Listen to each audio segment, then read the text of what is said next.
نن په کابل کې د پلټنې د عالي ادارې له لوري یو مطبوعاتي کنفرانس ترسره شو. په یاد کنفرانس کې د افغانستان د سرپرست حکومت د پلټنې د عالي ادارې رئیس قدرت الله جمال وویل چې په هیواد کې تر وروستیو تحولاتو راوروسته یا د ادارې له خپل فعالیت څخه وروسته زیات شمېر دولتي ادارې پلټلې او په دې برخه کې د پام وړ لاسته راوړنې لري.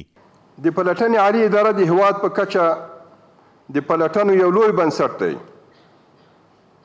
او خپل کړنې د دې ادارې د قانون په بنیاد او بنسټ باندې په مخ باندې وړي.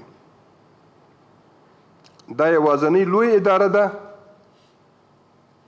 او خپل قانون لري، خپل ترتیب لري. د نوموړي په خبره د پلټنې عالي اداره اوس یوازې په مرکز کې فعالیت لري او د عامه سکتور د ټولو ادارو په خپلواکه توګه د پلټلو واک لري. د جمال په خبره اوس مهال په ټولو وزارتخانو کې د پلټنې د عالي ادارې ریاستونه شتون لري او په خپلواکه توګه خپلې څېړنې کوي. د پلټنې عالي اداره د یادې ادارې د قانون د 5مې مادې پر بنسټ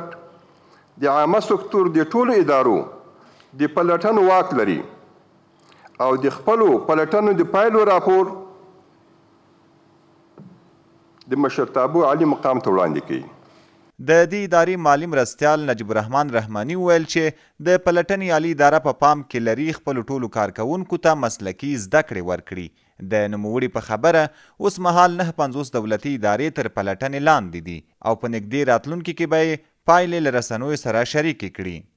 در قسمت ارتقای ظرفیت مسلکی خدمت شما عرض شود اداره عالی تفتیش مسرت دارد که عضویت نهادهای بین المللی را داره مثل انتوسای یا سازمان بین المللی تفتیش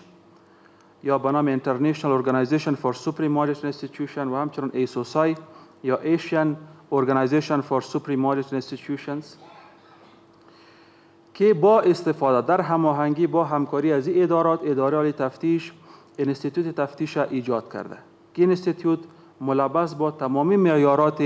قبول شده بین المللی و ملی در عرصه تفتیش می باشه.